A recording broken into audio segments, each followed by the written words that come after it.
Good morning प्यारे बच्चों, स्वागत है आपका एक बार फिर क्लास 12th एनसीईआरटी मैथ्स में। और आज हम करने जा रहे हैं समाकल यानी इंटीग्रल्स चैप्टर नंबर 7। एक्सरसाइज चल रही है हमारी 7.4। तो बच्चों आज हम करेंगे क्वेश्चन नंबर 7 से स्टार्ट। तो चलिए बात करते हैं क्वेश्चन नंबर 7 की। लिखा है यहाँ पे, हल करो integration x-1 upon root x square -1 dx। ठीक है, यानी कि जो आपके पास फलन है वो है x-1 अपॉन रूट के अंदर है एक्स स्क्वायर -1।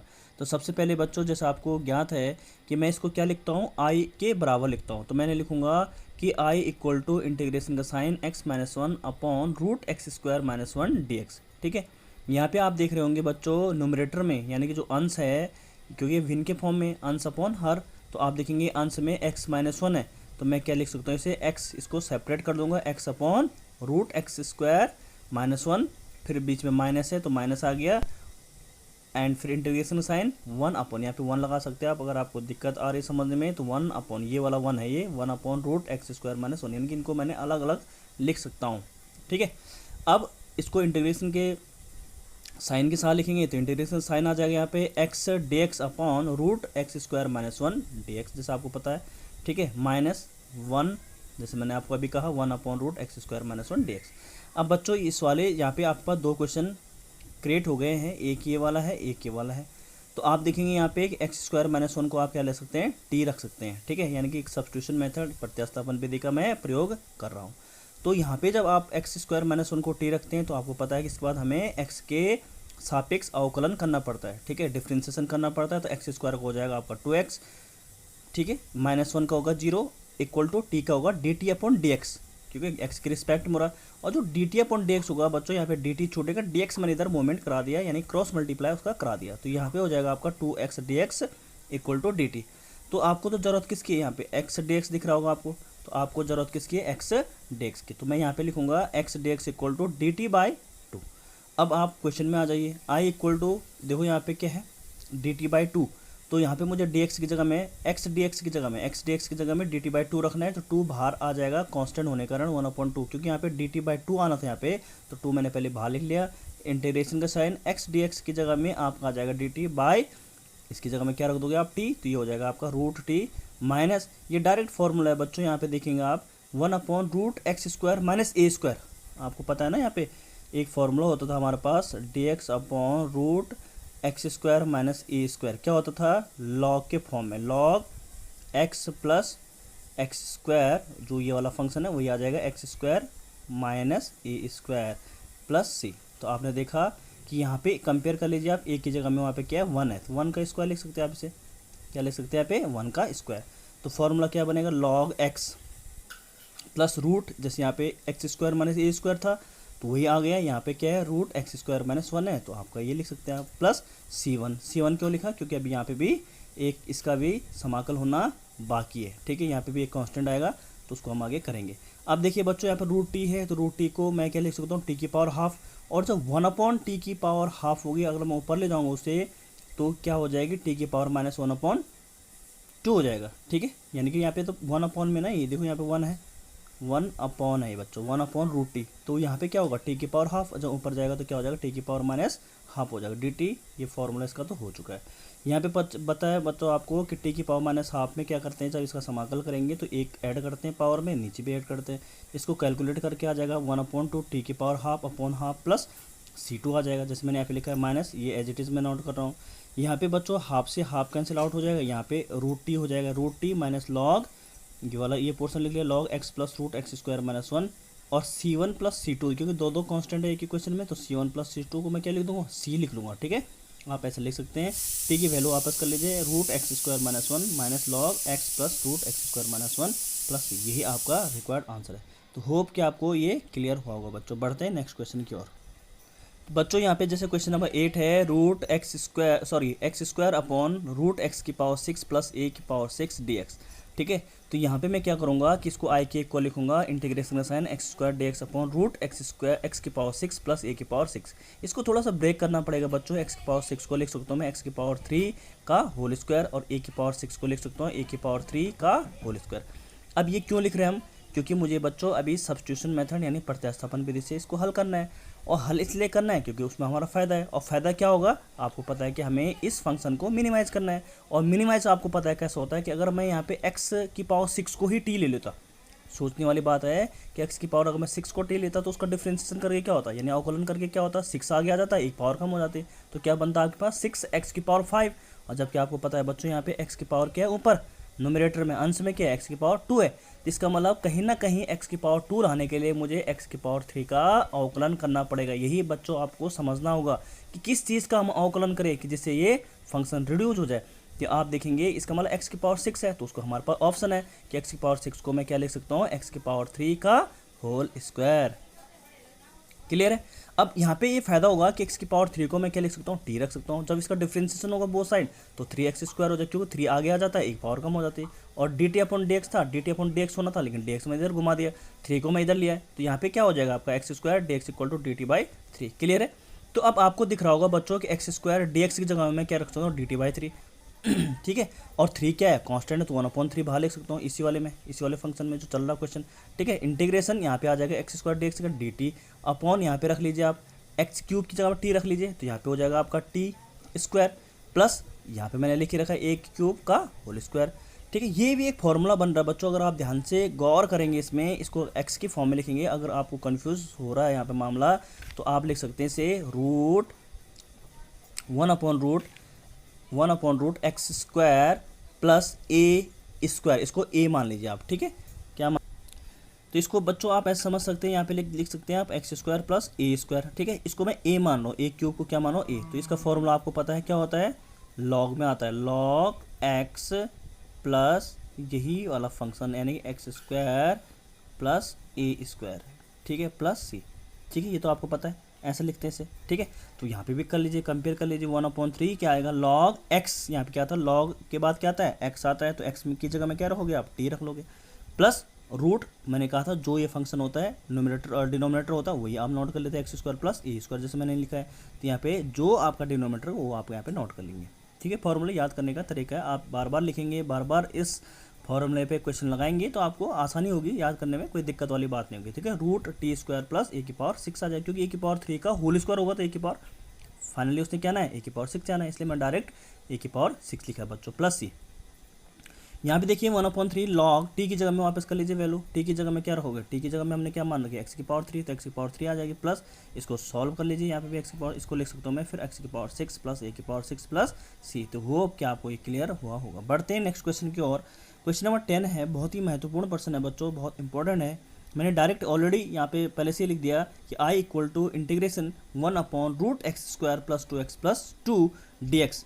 यहाँ पे बच्चों देखिएगा कि यहाँ पे कोई फार्मूला नहीं है, जैसे अभी तक आप देखते होंगे कि यहाँ पे पहले से कुछ बने बुने फार्मूले हैं, हल्का सा मॉडिफाई करना है, यहाँ पे भी हमें मॉडिफाई ही करना है। तो मैं सबसे पहले इस वाले यानी कि रूट के अंदर जो फंक्शन है उसको यहाँ पे नोट कर लूँगा। ठीक है। अब इस फंक्शन का मुझे क्या करना है बच्चों, परफेक्ट स्क्वायर निकालना है, एक यानी कि परफेक्ट स्क्वायर फॉर्म निकालनी है। तो देखिए परफेक्ट स्क्वायर फॉर्म निकालने का सबसे पहले आसान तरीका मैं आपको बता दूँ कि जो ही आपके पास एक क्वाड्रिक इक्वेशन दिख रही है बच्चों, ठीक है, उसमें हम ये देखते हैं कि एक्स स्क्वायर का सबसे पहले एक रूल होता है कि एक्स स्क्वायर का गुणांक कुछ भी नहीं होना चाहिए, यानी कि जो सबसे बड़ी पावर यहाँ पे क्या है, एक्स स्क्वायर है। ठीक है। तो उसका गुणांक कुछ नहीं होना चाहिए, कुछ नहीं का मतलब कि 1 के अलावा कुछ नहीं होना चाहिए, यानी 1 हो सकता है लेकिन 2 3 4, अगर 2 3 4 5 कुछ भी हो, 10 9 100, तो आपको उसको क्या निकालना पड़ेगा, कॉमन निकालना पड़ेगा। समझ में बात आई। यहाँ पे बहुत अच्छी बात है आपके लिए कि यहाँ पे एक्स स्क्वायर है, यानी कि एक्स स्क्वायर के साथ कुछ भी गुणा में नहीं है। ठीक है। तो बहुत अच्छी बात है। उसके बाद हमें ये चेक करना पड़ता है बच्चों कि ये जो है यानी जो एक्स, उसके बाद जो सेकंड पावर है यानी कि जो सेकंड उसकी जो जैसे अभी तक एक्स स्क्वायर था, उसके बाद जो सेकंड बड़ी पावर है यानी कि एक्स की पावर कुछ नहीं है तो एक्स की पावर 1 होगी, यहाँ पे उसका गुणांक देखना पड़ता है। तो उसका गुणांक क्या है यहाँ पे 2, तो आप उसको रफ में यूज़ करेंगे, उसका गुणांक क्या है 2, उसका आधा कर देंगे, आधा मतलब उसका हाफ करेंगे, तो हाफ करने से क्या हो जाएगा बताओ बच्चों, क्या आएगा, 1 टाइम कटेगा नहीं, 2 1 जा 2, 2 एकम 2 तो होता है, तो यानी कि 1 हो जाएगा भाई, 2 में से 2 गया तो 1 बचेगा। जो बचेगा यानी कि जो यहाँ पे एक्स का गुणांक है उसका आधा करना है और उसका क्या कर देना बाद में, स्क्वायर कर देना है।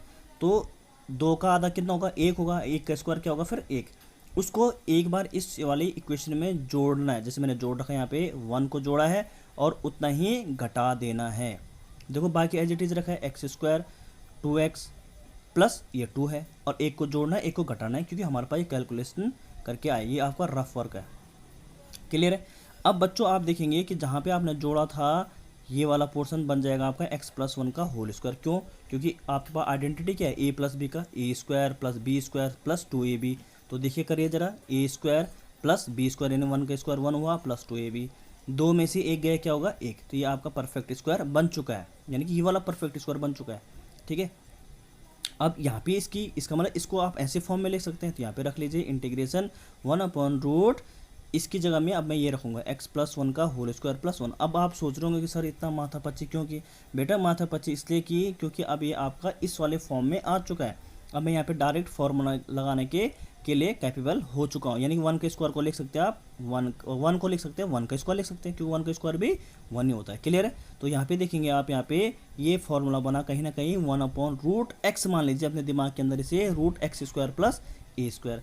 और आपको पता है बच्चों कि रूट के अंदर 1/रूट के अंदर जब x square plus a square होता है तो फॉर्मूला आपके पास अवेलेबल है। इसके लिए कोई फॉर्मूला नहीं था आपके पास, इसलिए मुझे ये जो आप कह रहे हैं कितना प्रयास करने पड़े। ठीक है, तो यहाँ पे आप इसको x मान लीजिए, तो ये हो जाएगा एक्स स्क्वायर प्लस 1 को आप a मान लीजिए, ये हो जाएगा ए स्क्वायर। डायरेक्ट आपके पास ये बनी बुनी खिचड़ी है, कहूँगा हलवा है, आपने इसको यहाँ पे लगा देना है। तो आप इसको जब लगाएंगे यहाँ पे फॉर्मूला, तो आप देखेंगे क्या ये आगे रिजल्ट देता है।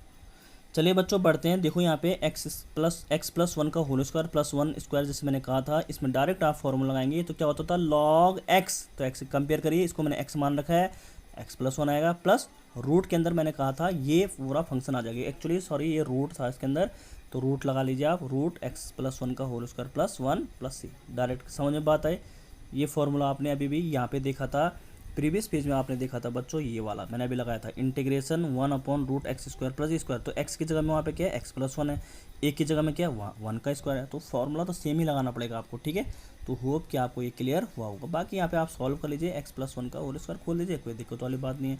क्वेश्चन नंबर 11 भी बहुत ही महत्वपूर्ण प्रश्न है बच्चों। आई इक्वल टू मैंने पहले से लिख दिया है, आई इक्वल टू इंटीग्रेशन का sign 1/9 x square plus 6x plus 5 dx। तो सबसे पहले जो इसका आपका जो डिनोमिनेटर है यानी कि हर है, उसको मैं लिखना चाहूँगा यहाँ पे 9x square plus 6x plus 5। अभी ये क्वाड्रेटिक इक्वेशन है बच्चों, इसको मुझे परफेक्ट स्क्वायर में बनाना है, जैसे मैंने यहाँ पे बनाया था। तो आपको मैंने अभी कहा था पिछले क्वेश्चन में कि सबसे पहले हमें बच्चों क्या करना होता है कि जो एक्स स्क्वायर है उसका कुछ भी कोफिशिएंट नहीं होना चाहिए। क्या नहीं होना चाहिए, कुछ भी कोफिशिएंट नहीं होना चाहिए। यानी कि यहाँ पे जैसे क्या कोफिशिएंट है, 9 है, तो ठीक है, इसका मतलब उसको क्या करना पड़ेगा, यहाँ से रिमूव करना पड़ेगा। क्या करना पड़ेगा, रिमूव करना पड़ेगा। अब रिमूव तो मैं डायरेक्ट कर नहीं सकता, तो मैं क्या कर सकता हूँ, मेरे पास एक चांस है कि मैं इसका क्या ले लूँगा, कॉमन ले लूँगा। तो सबसे पहले यहाँ से क्या करेंगे आप, कॉमन ले लेंगे। तो कॉमन लेने पे क्या आ जाएगा भाई, 9 कॉमन आ गया, तो अंदर क्या बचेगा, एक्स स्क्वायर छूटेगा यहाँ पे। अब यहाँ पे 9 है, नहीं है, तो अपॉन में चले जाते हैं, वो चीज़ मैंने आपको बहुत बार बताई, 6/9 हो जाएगा। यहाँ पे 9 है जो आपने कॉमन लेना था, नहीं है, तो कोई बात नहीं, 1/5 जितनी जो चीज़ यहाँ पे जो नंबर है उसके अपॉन में वो जो आपने कॉमन लिया उसको डाल दीजिए आप। ठीक है, ये हो गया। अब उसके बाद आपको क्या सिखाया था, देखो अब इसका गुणांक क्या हो चुका है, यहाँ पे 1 हो चुका है। मैंने बोला था ना कि एक्स स्क्वायर का कुछ भी गुणांक नहीं होना चाहिए 1 के सिवाय। ठीक है, अब यहाँ पे ये आपने बना चुके हैं इसे। अब यहाँ पे x का गुणांक क्या हो, इसको चेक कर देते हैं। दूसरे नंबर पे x का गुणांक क्या है, जरा उसको रफ में लिख लीजिए। x का गुणांक क्या है, 6/9 है। फिर मैंने क्या कहा था आपसे, ध्यान से देखिएगा इसको, कि उसका आधा कर दो। उसका आधा करोगे तो कितना आएगा बच्चों, इसको कैंसिल कर लो ना आप, कितना हो जाएगा, उसका आधा कितना होगा, तो यहाँ पे आप कैंसिल करेंगे इसे, तो 2 3 जा और 3 यहाँ पे आपके पास बचेगा 3/9। इसको भी काट सकते हैं आप, 3 1 जा 3, 3 3 जा 9, 1/3 बचेगा। ठीक है, चाहे तो आप यहीं पे काट लीजिए पहले इसको। देखो 3 से मैंने कैंसिल आउट कर रखा, 3 2 जा 6 और 3 3 जा 9, तो 2/3x।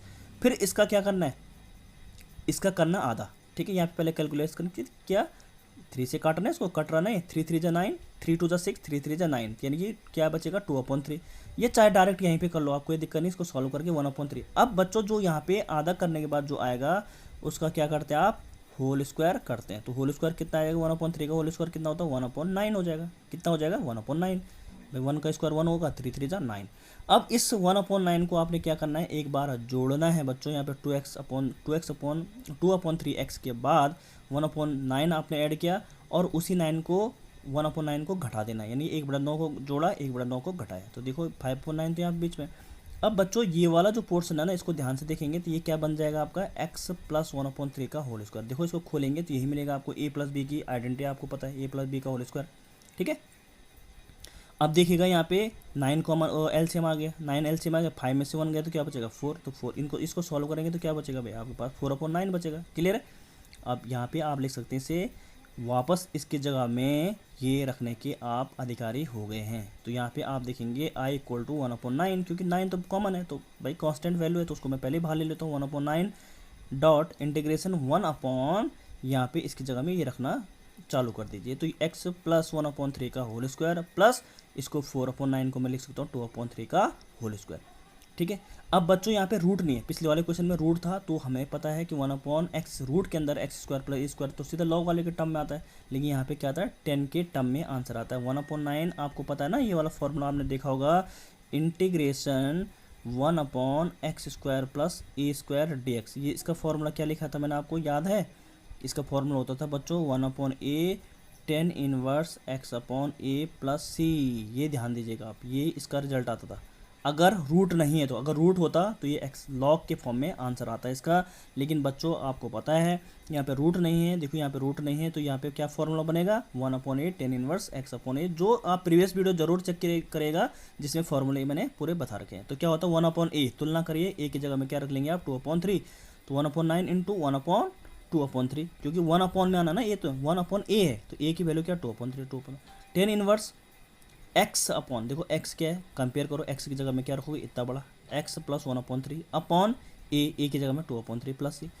यहाँ से आप कैंसिल कर लीजिए, 3 3 जा 9 होता है, तो यहाँ पे क्या होगा 3 बचेगा और 3 2 जा क्या हो जाएगा यहाँ पे 6, 1/6 10 इनवर्स, इसका एलसीएम लीजिए 3x प्लस 1/3, तो 3x प्लस 1/3 अपॉन 2/3 से 3 भी कैंसिल, तो यहाँ पे क्या आ जाएगा आपका 1/6 10 इनवर्स 3x प्लस 1/2 बचेगा प्लस c। तो होप कि आपको क्लियर हुआ होगा बच्चों। Thank you so much.